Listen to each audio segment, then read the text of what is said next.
हाँ, तो कल हम लोगों ने पढ़ा था, एक्सप्लेन किया था आपको फैराडे फर्स्ट लॉ क्या होता है। तो आज वही चीज हम बताएंगे, क्वांटिटेटिव एस्पेक्ट ऑफ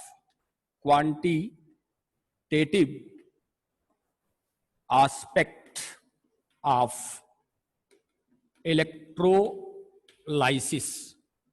देखिए, ये क्वांटिटेटिव एस्पेक्ट क्या मतलब हुआ कि अगर हम किसी इलेक्ट्रोलाइटिक सेल के अंदर करंट फ्लो कराते हैं तो करंट फ्लो के बाद जो आयंस में वो इलेक्ट्रोलाइट डिसोसिएट होता है, वो डिफरेंट इलेक्ट्रोड के ऊपर जब पहुंचता है, डिफरेंट इलेक्ट्रोड पर पहुंचता है तो डिपॉजिट हो जाता है, या वहां पर सेकेंडरी चेंज हो जाती है। तो उस डिपॉजिट सबस्टेंस का अमाउंट कितना है, इसको एक्सप्लेन किया था सबसे पहले माइकल फैराडे ने। माइकल फैराडे ने एक्सप्लेन किया था। इसने बताया था कि कितने अमाउंट में सबस्टेंस जो है इलेक्ट्रोड के ऊपर डिपॉजिट होते हैं। तो Michael Faraday was explain the quantitative aspect of electrolysis in each electrode reaction. अब what is the Faraday first law? Michael Faraday ने दो तरह का लॉ दिया था। फैराडे फर्स्ट लॉ एक है, फैराडे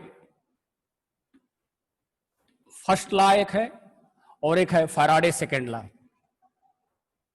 फैराडे सेकेंड लॉ बहुत इंपॉर्टेंट है, ये जरूर एग्जाम में देता है। फैराडे फर्स्ट लॉ क्या है? What is Faraday first law? According to this law, the amount of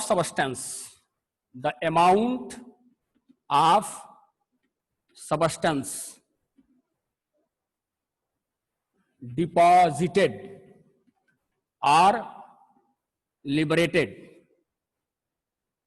at electrode is directly proportional to quantity of electricity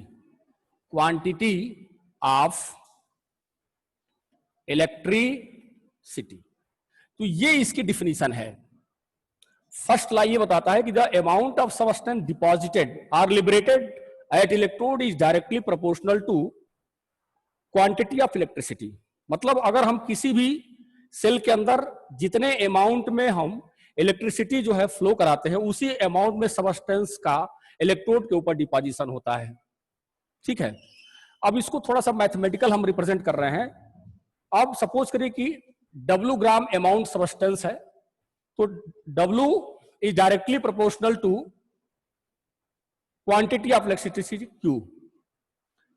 यहां पर W जो है अमाउंट ऑफ सबस्टेंस है और Q क्या है? क्वांटिटी ऑफ इलेक्ट्रिसिटी है। Then W is equal to, इसको हटा देंगे तो Z इंटू Q हो गया। इस Z को हम बोलते हैं इलेक्ट्रोकेमिकल इक्विवेलेंट। इसको बोला जाता है इलेक्ट्रोकेमिकल इक्विवेलेंट। ठीक है, जब इसको हटाएंगे प्रोपोर्शनलिटी को तो एक कांस्टेंट लग जाएगा। इस कांस्टेंट को बोलते हैं इलेक्ट्रोकेमिकल इक्विवेलेंट। तो यहां पर हम बात करते हैं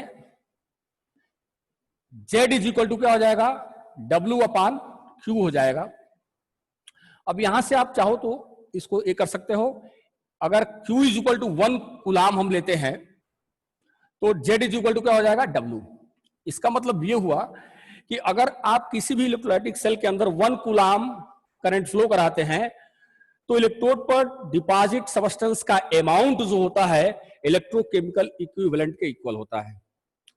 तो if you supply 1 coulomb ampere current in electrolytic cell, the amount of substance deposited at electrode is equal to electrochemical equivalent. ठीक है, तो ध्यान से देखिएगा, मैंने वही बताया। यहां पर जो आ रहा है कि the amount of substance deposited और liberated at electrode is directly proportional to quantity of electricity. Means अगर 1 कूलाम करंट जो है इलेक्ट्रोलाइट सेल के अंदर फ्लो कराते हैं तो इलेक्ट्रोड के ऊपर डिपॉजिटेड सबस्टेंस का जो अमाउंट W होगा उसके इलेक्ट्रोकेमिकल इक्विवेलेंट के इक्वल होगा। ठीक है, अब एक चीज और है यहां पर ध्यान दीजिएगा, बहुत इंपॉर्टेंट चीज है। अब आपको पता है कि Q इज इक्वल टू होता है I इंटू टी। तो इस इक्वेशन के अंदर अगर इसको हम मान लेते हैं तो यहां पर हम इसमें W is equal to Z I into T लिख सकते हैं। If I is equal to 1 ampere and T is equal to 1 second, तो इसका मतलब कि W इज इक्वल टू क्या होगा, Z। यहां भी से भी हम डिफाइन कर सकते हैं कि यदि हम किसी भी इलेक्ट्रोलाइटिक सेल के अंदर 1 एम्पियर का करंट A 1 सेकेंड के लिए फ्लो कराए, तो इलेक्ट्रोड पर डिपॉजिटेड सबस्टेंस का जो अमाउंट होगा वो इलेक्ट्रोकेमिकल इक्विवेलेंट कहलाएगा। If you supply 1 ampere current for 1 second in electrolytic cell, the amount of substance deposited at electrode is equal to electrochemical equivalent. तो ये फैराडे का फर्स्ट लॉ है। अब थोड़ी सी एक नई बात हम आपको बता रहे हैं, आपको पता भी होगा या जानते भी होंगे। You know that 1 Faraday means quantity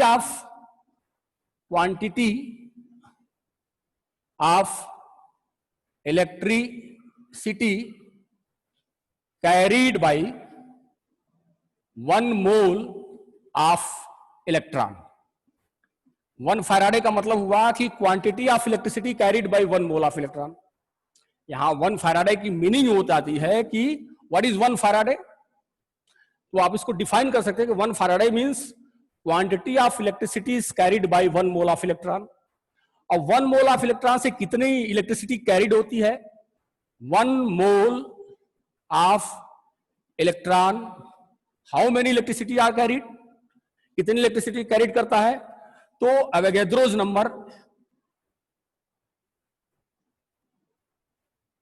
number into charge of electron. तो अवोगाद्रोस नंबर क्या होता है, 6.023 10 का पावर 23 मोल इनवर्स। और चार्ज ऑफ इलेक्ट्रॉन कितना होता है, 1.610 टू द पावर -19 कूलाम ये चार्ज होता है। इसको आप मल्टीप्लाई कर दोगे तो आएगा 96,487 कूलाम पर मोल या मोल इनवर्स। तो ये आपकी होती है 1 फैराडे में इतनी इलेक्ट्रिसिटी जो है प्रोड्यूस होती है।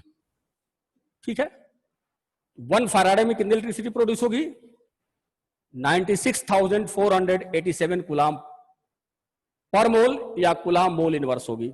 तो यहां पर यह देखना है कि हम किसी भी इलेक्ट्रोलाइटिक सेल के अंदर अगर हम 1 एम्पियर या 1 कूलाम की इलेक्ट्रिसिटी प्रोवाइड कराते हैं तो उस इलेक्ट्रोलाइसिस के द्वारा इलेक्ट्रोड के ऊपर डिपॉजिट सबस्टेंस का अमाउंट क्या है वो हम फैराडे फर्स्ट लॉ से एक्सप्लेन कर देते हैं। ठीक है, अब इसको देख लीजिए, एक बार समझ लीजिए, तो फिर अगला टॉपिक हम आपको एक्सप्लेन कर रहे हैं। ठीक, नोट कर लीजिए।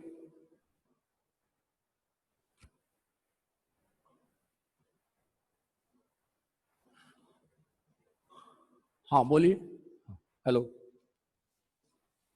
अब सेकेंड लॉ हम पढ़ते हैं आपको, फैराडे सेकेंड लॉ। तो what is Faraday second law. अब हम पढ़ेंगे Faraday second law. Faraday second law, ये फैराडे सेकेंड लॉ क्या है इसको समझिएगा। जैसे हमारे पास सपोज करिए कि 2 कंटेनर हम ले रहे हैं, एक कंटेनर ये है, दूसरा कंटेनर ये है। इस कंटेनर के अंदर हम कॉपर सल्फेट का इलेक्ट्रोलाइट लिए हैं, एक्वेटिक सॉल्यूशन लिए हैं, और उसमें हम कॉपर की रॉड को डिप कर दिए। ठीक है, इस कंटेनर के अंदर हम सिल्वर नाइट्रेट का एक्वेटिक सॉल्यूशन लिए हैं और उसमें सिल्वर की रॉड को डिप कर दिया है। ये एजी रॉड है और ये किसकी रॉड है, आपकी कॉपर की रॉड है। तो ये पॉजिटिव, ये निगेटिव, फिर ये पॉजिटिव और ये निगेटिव, इस रॉड को एक दूसरे से कनेक्ट कर दिया गया है, वायर द्वारा कनेक्ट कर दिया गया है। और इस रॉड को वायर द्वारा बैटरी से कनेक्ट कर दिया गया, निगेटिव और ये पॉजिटिव से कनेक्ट कर दिया गया है। ठीक है, इस तरह से कनेक्शन है।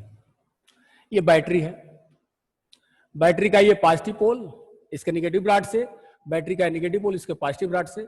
तो इस तरह से हम एक ऑपरेटर्स अरेंज कर लेते हैं। फैराडे सेकेंड लॉ क्या करता है, अगर आप if you supply same quantity of electricity, supply same quantity of electricity, अगर आप सेम क्वांटिटी की इलेक्ट्रिसिटी डिफरेंट इलेक्ट्रोलाइट्स में फ्लो कराते हैं, if you supply same quantity of electricity at different electrolyte solution, different electrolytic solution, the amount of substance deposited at electrode is directly proportional to equivalent weight of substance। ये इसकी definition है, जरा ध्यान से देखिएगा। अगर आप सेम क्वांटिटी की इलेक्ट्रिसिटी इस इलेक्ट्रोलाइट्स में फ्लो कराते हैं, तो जो इलेक्ट्रोलिसिस के बाद जो amount of substance deposited at electrode is directly proportional to equivalent weight of the substance. यहां हम दो ले रहे हैं, यहां पर माने इसका मीनिंग ये हुआ कि W1 upon W2 is equal to E1 upon E2, ये इसका मीनिंग हुआ। इसका मतलब कि अभी सेल के अंदर हम देख रहे हैं, इसमें हम बात कर रहे हैं अमाउंट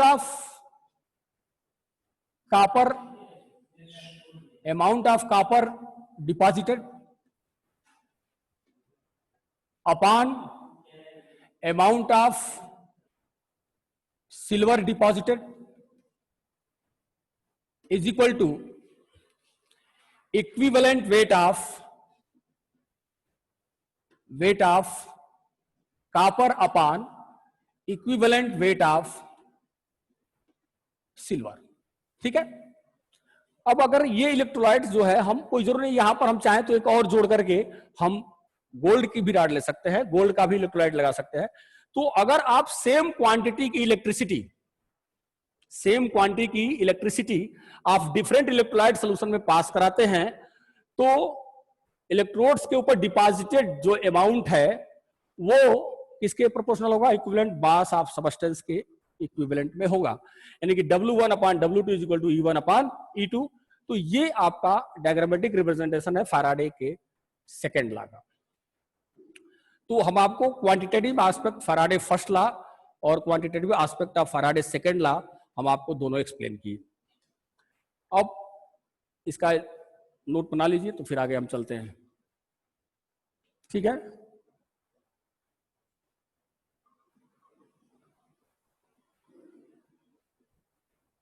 इरेज कर दें। ठीक, अब हमें पढ़ना है, बहुत इंपॉर्टेंट टॉपिक है बैटरीज के बारे में, batteries and corrosion. Last topic बचे हुए हैं आपके इस इलेक्ट्रोकेमिस्ट्री के, जिसमें से एक क्वेश्चन हमेशा बोर्ड में देता है बैटरीज से रिलेटेड, बैटरीज के रिएक्शन से रिलेटेड, जो बहुत ही इंपॉर्टेंट है और आपको ध्यान से इसको पढ़ना पड़ेगा। व्हाट इज बैटरीज, बैटरीज क्या है? तो आपको ये पता होना चाहिए कि बैटरीज जो है एक ऐसा डिवाइस इलेक्ट्रोकेमिकल है जिसमें इलेक्ट्रिकल एनर्जी कन्वर्ट हो जाती है, जिसमें केमिकल एनर्जी जो है इलेक्ट्रिकल एनर्जी में कन्वर्ट हो जाती है। तो battery is the electrochemical device in which chemical energy convert into electrical energy by redox reaction और स्पॉन्टेनियस रिएक्शन। तो बैटरीज जो है एक हमारे इलेक्ट्रोकेमिकल डिवाइस है, इलेक्ट्रोकेमिकल एक डिवाइस है, जिसमें क्या होता है कि इस इलेक्ट्रोकेमिकल डिवाइस में क्या होता है कि जो केमिकल एनर्जी है, केमिकल जो एनर्जी है, वो जो केमिकल एनर्जी है वो किस में कन्वर्ट हो जाती है? इलेक्ट्रिकल एनर्जी में कन्वर्ट हो जाती है। और मैंने आपको बताया था कि ये बहुत ही इंपॉर्टेंट चीज है कि बैटरीज जो है इको फ्रेंडली भी होती है। बैटरी से जो एनर्जी मिलती है वो पॉल्यूशन फ्री एनर्जी होती है, उसमें कोई पॉल्यूशन नहीं होता है, तो इलेक्ट्रिकल एनर्जी प्रोड्यूस होती है। मतलब जो हमको आउटपुट मिलता है, ये आउटपुट जो है इलेक्ट्रिकल एनर्जी के फॉर्म में हमें आउटपुट मिलता है। ठीक है, अब थोड़ी सी हम बात कर लेते हैं बैटरीज के टाइप पर। तो जो हमारी बैटरीज है, बैटरीज बेसिकली दो तरह की होती है। कितने टाइप की होती है? 2 टाइप की बैटरी है, जैसा कि आपको पता होना चाहिए। बैटरी 2 तरह की होती है। एक बैटरी जो चार्ज नहीं होती है, मैंने यूज करने के बाद वो चार्ज नहीं हो सकती है, उसको फिर यूज नहीं कर सकते हैं, ऐसी बैटरी को हम प्राइमरी बैटरी बोलते हैं। प्राइमरी बैटरीज माने जो बैटरी चार्जेबल ना हो। मतलब प्राइमरी बैटरी की विशेषता क्या हो गई? फर्स्ट पॉइंट इसकी विशेषता यह है कि नॉट चार्जेबल होगी, ये चार्ज नहीं होगी। पहला इसका स्पेशलाइजेशन है कि primary battery is not chargeable. इसमें redox reaction occurs at one time में हो, एक ही बार ही होगा, और इसका जो इलेक्ट्रिकल पोटेंशियल होता है वो लगभग 1.5 वोल्ट के आसपास होता है, इसी के आसपास होता है। और इसका जो अगला जो मेन पॉइंट्स है, यह बैटरी आफ्टर यूज के बाद डेड हो जाती है। After use it is dead, मतलब ये काम नहीं करती है। तो प्राइमरी बैटरी, जो बैटरी चार्जेबल ना हो, जिसमें रिडॉक्स रिएक्शन वंस टाइम्स हो, और इसका इलेक्ट्रोड पोटेंशियल आउटपुट जो होता है इलेक्ट्रिकल 1.5 वोल्ट के आसपास होता है, और आफ्टर यूज ये बैटरी डेड हो जाती है और इसको हम फेंक देते हैं, थ्रो कर देते हैं। इस प्राइमरी बैटरी में आपको 2 तरह की बैटरी पढ़ना है। एग्जांपल 2 आपके एनसीईआरटी में दिया है। एक तो ड्राई सेल है और एक है मरकरी सेल। मरकरी सेल, इन दोनों के बारे में आपके एनसीईआरटी में दिया है जो आपको पढ़ने हैं। तो प्राइमरी बैटरी नॉट चार्जेबल होगी, रिडॉक्स रिएक्शन इसमें एक टाइम होगा, इलेक्ट्रोड पोटेंशियल 1.5 वोल्ट होगा, after use this cell is dead, and example dry cell and mercury cell. दूसरी बैटरी है आपकी सेकेंडरी बैटरी, सेकेंडरी बैटरीज। तो ये बैटरीज चार्जेबल होगी। पहली विशेषता तो ये सेकेंडरी बैटरी चार्जेबल, ये बैटरी चार्जेबल होगी, माने ये चार्ज हो सकती है, चार्जेबल होगी, और इसमें रिडॉक्स रिएक्शन साइमल्टेनियसली जो है होते रहते हैं, और ये रिवर्स माने फिर ये अगेन चार्ज करके इलेक्ट्रिसिटी प्रोवाइड करके इसको चार्ज किया जा सकता है, और ये रीयूज हो सकती है। इसका इलेक्ट्रोड पोटेंशियल इसके वोल्टेज पर डिपेंड करता है, अलग अलग होता है। जैसे ऑटोमोबाइल्स में यूज होने वाली बैटरी या इन्वर्टर में यूज होने वाली बैटरी आपको पढ़ने हैं। और इस सेकेंडरी बैटरी का एग्जांपल आपके बुक में दिया है, लेड स्टोरेज सेल और फ्यूएल सेल। ये 2 तरह की बैटरी आपको पढ़नी है। अब हम बात करते हैं प्राइमरी बैटरी की।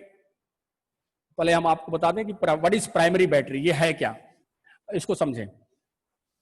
तो फिलहाल मैंने आपको बताया कि बैटरी इज इलेक्ट्रोकेमिकल डिवाइस। यहां पर हम बात कर लेंगे प्राइमरी बैटरी की, इसकी प्राइमरी बैटरीज। तो हमें इस बैटरी को एक्सप्लेन करने के लिए 3 तरह के टॉपिक को ध्यान देना है। पहला तो ये देखना है कि इस बैटरी के मेन पॉइंट्स क्या हैं। इस बैटरी का मेन पॉइंट जो आपको याद रखना है एग्जामिनेशन पॉइंट ऑफ व्यू से, इसका मेन पॉइंट ये है कि ये नॉट चार्जेबल होगी, ये चार्जेबल नहीं होगी। इसका इलेक्ट्रिकल आउटपुट जो होगा, इलेक्ट्रिकल जो आउटपुट होगा वो जो है 1.5 वोल्ट के आसपास होगा प्राइमरी बैटरी, और ये आफ्टर यूज ये बैटरी क्या हो जाती है, डेड हो जाती है। ठीक है, अब इसका एग्जांपल हमको देख लेना है। इस बैटरी में पहला बैटरी हमको पढ़ना है ड्राई सेल। ड्राई सेल, बहुत इंपॉर्टेंट है ये। ड्राई सेल को लेक्लांसे सेल भी कहा जाता है। It is also known. अब इस बैटरी के मेन पॉइंट सही है, मेन फोकस इसी पे हमको करना है। अब इसका हमको लेक्लांसे सेल के बारे में, प्राइमरी ड्राई सेल को हम लेक्लांसे सेल के नाम से भी जानते हैं। अब इस बैटरी के अंदर आपको मेन पॉइंट ध्यान देना है कि ये भी जो है नॉट चार्जेबल होगी, ये तो नॉट चार्जेबल होगी, चार्जेबल नहीं होगी। इसका जो इलेक्ट्रोड पोटेंशियल आएगा 1.5 वोल्ट ही आएगा और ये यूज करने के बाद जो है डेड हो जाती है।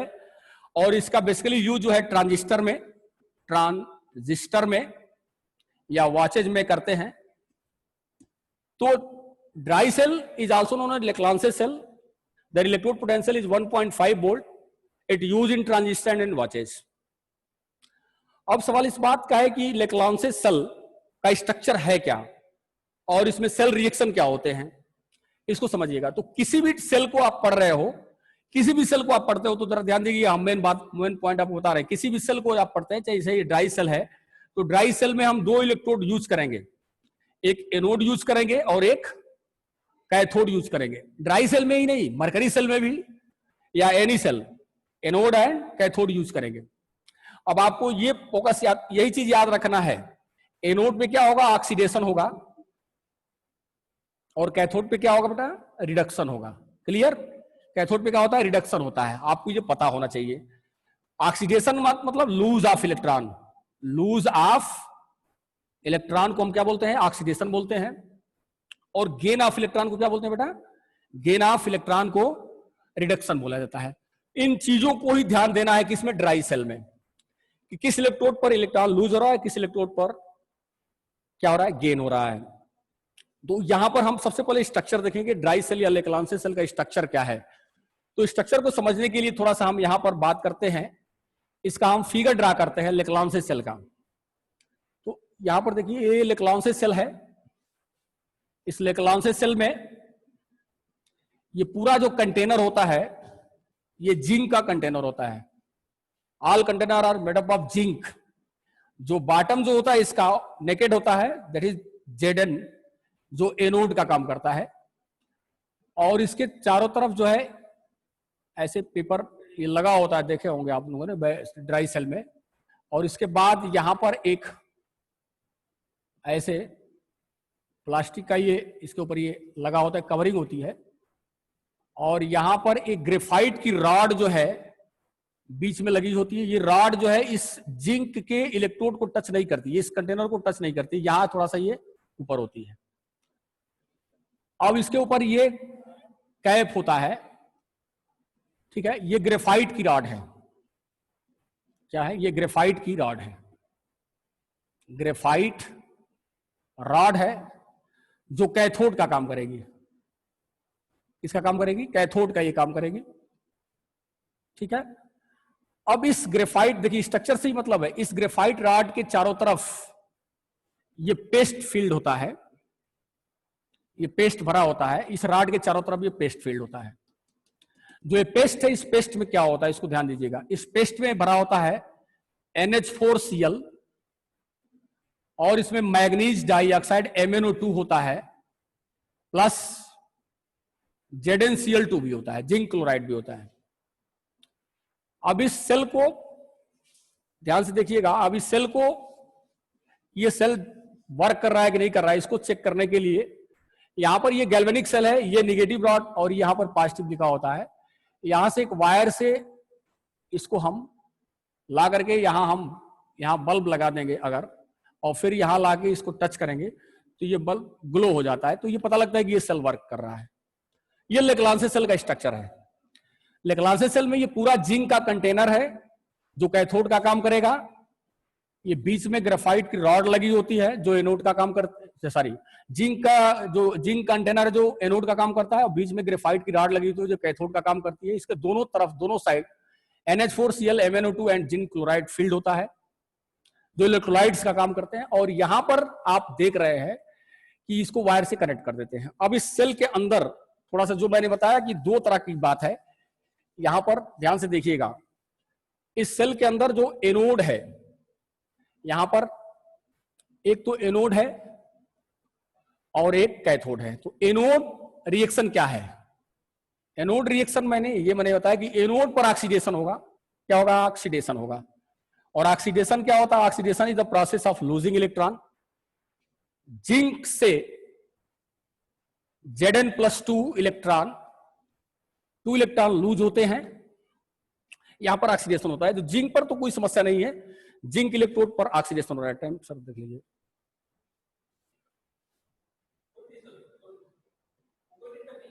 कोई दिक्कत नहीं है ना? तो जिंक, अच्छा ठीक है। एनोड पर रिडक्शन ऑक्सीडेशन रिएक्शन प्रोसीड्स होता है। जिंक सॉलिड से जिंक आयन निकल के सोल्यूशन में जाता है और यहां पर 2 इलेक्ट्रॉन लॉस हो जाता है, ऑक्सीडेशन होता है। अब हमको ये देखना है बेटा कि कैथोड पे क्या, कैथोडिक रिएक्शन क्या, व्हाट अबाउट कैथोड? कैथोड क्या है? तो ध्यान से देखिएगा। कैथोड पे मैंने बोला कि रिडक्शन होता है। Reduction, reduction means gain of electron. तो रिडक्शन का मतलब हुआ एक तो गेन ऑफ इलेक्ट्रॉन, इलेक्ट्रॉन का गेन होना रिडक्शन है। ऑक्सीजन का लूज होना भी रिडक्शन है। ऑक्सीजन का लूज होना भी रिडक्शन है। तो यहां पर आप देखिए जो MnO2 है, यहां पर किसमें चेंज हो रहा है? MnO2 की हम बात कर रहे हैं। MnO2, ये यहां पर Mn का ऑक्सीडेशन नंबर कितना है बेटा? +4 है। आपको क्लास 11 में ऑक्सीडेशन नंबर बताया गया है। ऑक्सीजन का ऑक्सीडेशन नंबर -2 होता है, तो यहां से निकालेंगे तो Mn का ऑक्सीडेशन नंबर +4 आएगा। तो ऑक्सीडेशन नंबर का डिक्रीज होना भी रिडक्शन है। तो यहां पर MnOHO बनता है। जरा ध्यान से देखिएगा, MnOHO बनता है, ठीक है। यहां पर Mn का ऑक्सीडेशन नंबर +3 है। कितना है? +3 है। आप पता कर लीजिए, ये ऑक्सीजन पर -2 होता है, इस पर पूरे पर -1 होता है। तो -1 -2 -3 होगा, -3 से यहां पर +3 हो जाएगा। तो यहां पर ऑक्सीडेशन नंबर ऑफ Mn+3, यहां पर ऑक्सीडेशन नंबर ऑफ Mn+4, यहां पर oxidation number decrease, that is the reduction. अब हमें ये देखना है कि इस MnOHO में ऑक्सीजन कहां से आ रहा है? तो ऑक्सीजन प्रोवाइड MnO2, यहां से ऑक्सीजन यहां निकल के जा रहा है। और H कहां से आ रहा है? तो इसमें हमने फिल्ड किया है अमोनियम क्लोराइड। तो अमोनियम क्लोराइड से जो अमोनियम आयन है NH4 जो प्लस है, वो हाइड्रोजन को लूज करके इसको प्रोवाइड कर देता है, ठीक है। तो यहां से हाइड्रोजन यहां अमोनियम से आता है और यहां से अमोनिया जो गैस है वो बाहर निकल जाती है। अमोनिया गैस निकलती रहती है। अब आप यहां देख रहे हो कि इलेक्ट्रॉन यहां पे क्या हो जाएगा? ऐड हो जाएगा। This is the process of reduction. तो कैथोड पर रिडक्शन हो रहा है, आप इलेक्ट्रॉन गेन भी हो रहा है, ऑक्सीजन का लूज हो रहा है और हाइड्रोजन भी क्या हो रहे हैं? इससे निकल रहे हैं। तो हाइड्रोजन जो है यहां पर ऐड हो रहा है। तो this is the process of reduction और कैथोड पर रिडक्शन होता है। अब हमको ये देखना है कि ये जो H है वो कहां से आया? NH4Cl से आया। तो what is the role of ZnCl2? Why? ये ZnCl2 हमने क्यों फील्ड किया? तो यहां पर आप देख रहे हैं कि इस सेल के यूज होने से अमोनिया निकल रही है और अमोनिया की वजह से ये जो व्यवस्था है ये एक्सप्लोसिव हो सकती है या सेल डिस्ट्रॉय हो सकती है। इसलिए अमोनिया को कैप्चर करने के लिए व्यवस्था बनाई गई, इसमें ZnCl2 दिया गया। ये ZnCl2 क्या करता है? Zn+2 आयंस जो है अमोनिया के साथ, अमोनिया जो है, जिंक जो है अमोनिया को ट्रैप कर लेता है। जिंक जो है अमोनिया को क्या कर लेगा? ट्रैप कर लेता है। और ट्रैप करने के बाद कोऑर्डिनेशन कॉम्प्लेक्स बनाता है ZnNH3 4 होल के +2 चार्ज, ये एक्वेटिक हो जाता है और ये कोऑर्डिनेशन ये कॉम्प्लेक्स है। तो इस तरह से ये जो है इसका ZnCl2 का रोल ये है कि जो ड्राई सेल में लिबरेट जो अमोनिया गैस है वो जिंक उसको ट्रैप कर लेता है और ZnNH3 होल का 4 ये कॉम्प्लेक्सेस बनाता है, जिसका यूज जो है हम कोऑर्डिनेशन केमिस्ट्री में, इसको ये लिगेंड्स होता है। आप जो लास्ट जो चैप्टर है कोऑर्डिनेशन में उसको आप पढ़ेंगे। तो ये आपका ड्राई सेल है, यही इसके रिएक्शन है बेटा। इतना ही आपको याद करना है, इतना ही आपको ध्यान देना है। सबसे पहले इस सेल का स्ट्रक्चर क्या है, ये स्ट्रक्चर आपको फॉर्म कर लेने हैं और स्ट्रक्चर के बेस पे सेल रिएक्शन आपको लिखना है। 5 मिनट तो अनम्यूट कर दीजिए बच्चों को।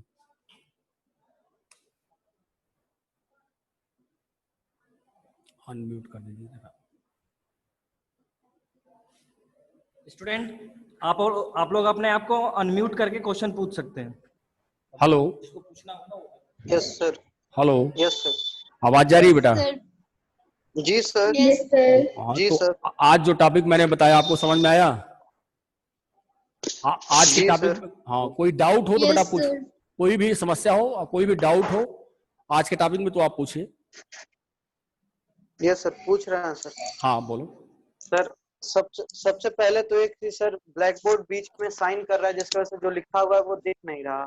अच्छा ये, हाँ ये तो कल भी Yes, प्रॉब्लम था sir. ना ये। सॉरी Yes, ये जो sir. पंकज सर बुलाइए ना, जरा पंकज सर बुलाइए। बच्चों को ये प्रॉब्लम कल भी थी, ये दिख नहीं रहा है, यहाँ पर चमक आ जा रही है, यहाँ पे कैसे सही होगा? अभी हम बुला रहे हैं बेटा, कंप्यूटर एक्सपर्ट बुला रहे हैं। क्यों ऐसा हो रहा है? ये कंप्यूटर में कोई टेक्निकल गड़बड़ी? Yes sir.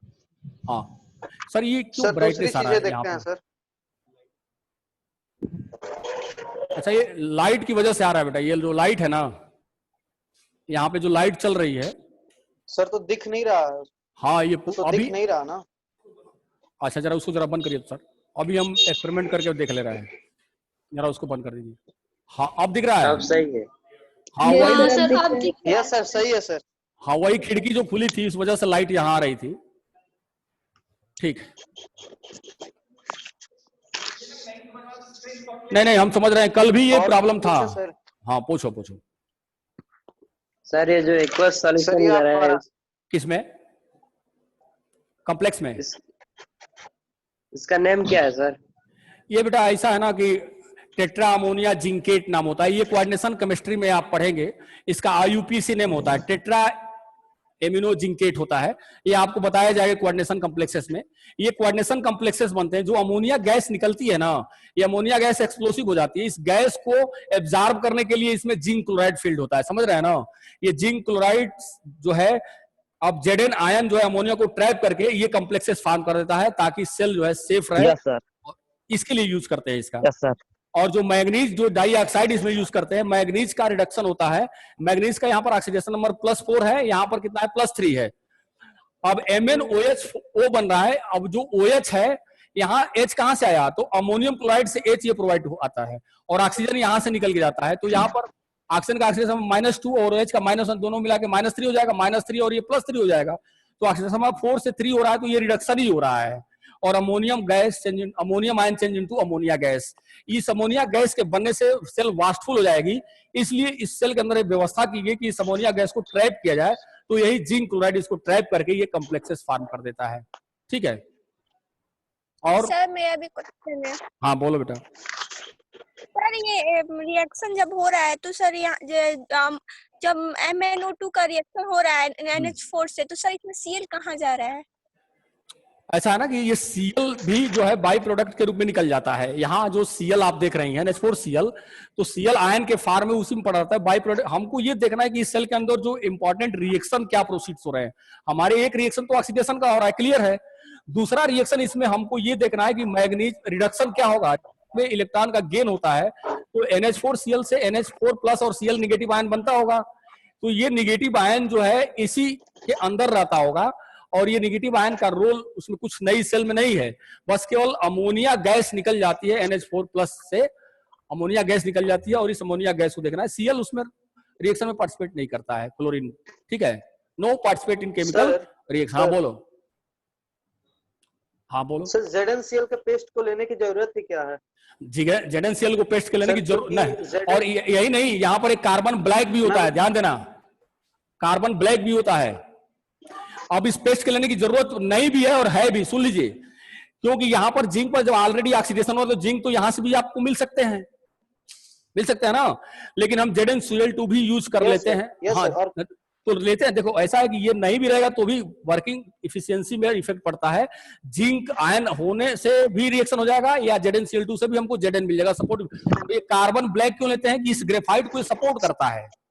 ग्रेफाइट क्या करता है? ये सपोर्ट करता है, इसलिए कार्बन ब्लैक को लेते हैं। तो ये जरूरत है। जिंक क्लोराइड नहीं भी लेंगे तो भी हो जाएगा, हालांकि जिंक क्लोराइड का यूज हम करते हैं जिंक आयन के रूप में, या जिंक एनोड से भी वहां से हमको Zn आयन मिल सकते हैं। ठीक है? तो ये चीजें हैं सर। और हाँ, एक बात सर। हाँ बोलो।